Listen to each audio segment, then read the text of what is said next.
আমার ফোনটা যদি আমি খুলি আপনাকে দেখাই, এখানে 3,000 4,000 করে মেসেজ আসে। আমি সব তো দেখার সময় পাই না, যে কয়টা স্ক্রল করার সময় পাই। ম্যাক্সিমাম সমস্যা, ভাই হস্তমৈথুনে অভ্যস্ত হয়ে পড়েছি, ছাড়তে পারি না, কি করব। ভাই বিয়ে করতে চাই, সামর্থ্য নেই, কি করব। ভাই আমার স্বামীর সাথে বনিবনা হয় না, কি করব। প্রবলেমস আর প্রবলেমস। যুব সমাজ আল্লাহর পথে জীবন উৎসর্গ করছে না। আমরা এখন ব্যস্ত আছি দুনিয়ার পিছনে, স্ট্যাটাস, বাড়ি গাড়ি, সম্পত্তি, মেয়ে, নারী, নেশা, মদ, এগুলো। প্রিয় ভাই, এই যৌবনকালে যে আপনি মারা যাবেন না কোনো গ্যারান্টি নাই। আমাদের বয়সী বহু ছেলে কবরে চলে গেছে। আজকের লেকচার শোনার পর অ্যাটলিস্ট তওবা করে ফিরে আসেন, আপনার গার্লফ্রেন্ডের সাথে সম্পর্ক ত্যাগ করেন। সম্পর্ক ছাড়ার সময় ফোন দিয়ে বলেন না যে আর কথা বলবো না তোমার সাথে, আজকেই শেষ, এখনই কেটে ফেলেন। যদি আজকে বলতে চান যে আর কথা হবে না, লেকচার শুনে আসছি, তওবা করব, তোমার সাথে আমার কোনো সম্পর্ক নাই, তাহলে এই সম্পর্ক আর শেষ হবে না, চলতেই থাকবে। একদম ডিলিট করে ফেলেন। পড়াশোনা করেন, 5 ওয়াক্ত নামাজ পড়েন, আল্লাহ রাস্তায় সময় দেন, হালাল একটা রিজিকের সোর্স খোঁজার চেষ্টা করেন। রিজিকের সোর্স হয়ে গেলেই আপনি বিয়ে করে ফেলেন। বিয়ে করে ফেলেন, প্রাপ্তবয়স্ক হয়েছেন, বিয়ে করে ফেলেন। আর পিতা মাতাদের প্রতি রিকোয়েস্ট থাকবে, বিয়েটাকে সহজ করে দেন।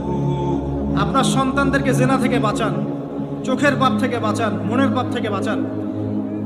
আমার ফোনটা যদি আমি খুলি আপনাকে দেখাই, এখানে 3,000 4,000 করে মেসেজ আসে। আমি সব তো দেখার সময় পাই না, যে কয়টা স্ক্রল করার সময় পাই। ম্যাক্সিমাম সমস্যা, ভাই হস্তমৈথুনে অভ্যস্ত হয়ে পড়েছি, ছাড়তে পারি না, কি করব। ভাই বিয়ে করতে চাই, সামর্থ্য নেই, কি করব। ভাই আমার স্বামীর সাথে বনিবনা হয় না, কি করব। প্রবলেমস আর প্রবলেমস। বেশিরভাগ প্রবলেমস নৈতিকতা সম্পৃক্ত, নৈতিকতার সাথে সম্পৃক্ত। যখন আপনি দিনের কাজে ব্যস্ত থাকবেন, দুনিয়ার বিষয়গুলো আপনার কাছে তুচ্ছ মনে হবে, তখন দেখবেন এইসব সমস্যা আপনার সাথে নাই। আপনি দিব্যি নামাজ পড়ছেন, রোজা রাখছেন, কোরআন তেলাওয়াত করছেন, দাওয়াতি কাজ করছেন, আপনি ভালো থাকবেন। একটা রিজিকের সোর্স বের করার চেষ্টা করেন, একটা নেককার মেয়েকে বিয়ে করে ফেলেন। এই জায়গায় অস্থির হয়ে সিদ্ধান্ত নেবেন না। একদিন বলেছি এক লেকচারে, আবার বলছি, বোরখাওয়ালা মেয়ে দেখলেই পাগল হয়ে যায় না। ঠিক তো বলছেন। সব বোরখার পিছনে প্রকৃত দিনদারিতা কিন্তু থাকে না। প্রথম কথা হচ্ছে আপনাকে আল্লাহর কাছে চাইতে হবে, এই দোয়াটা করতে হবে, রব্বানা হাব লানা মিন আজওয়াজিনা ওয়া যুররিয়াতিনা কুররাতা আয়ুন ওয়াজআলনা লিল মুত্তাকিনা ইমামা। এই দোয়াটা করতে থাকতে হবে। আল্লাহ পাক দেখবেন ইনশাআল্লাহ একজন নেককার স্ত্রী আপনাকে দান করেছেন ইনশাআল্লাহ।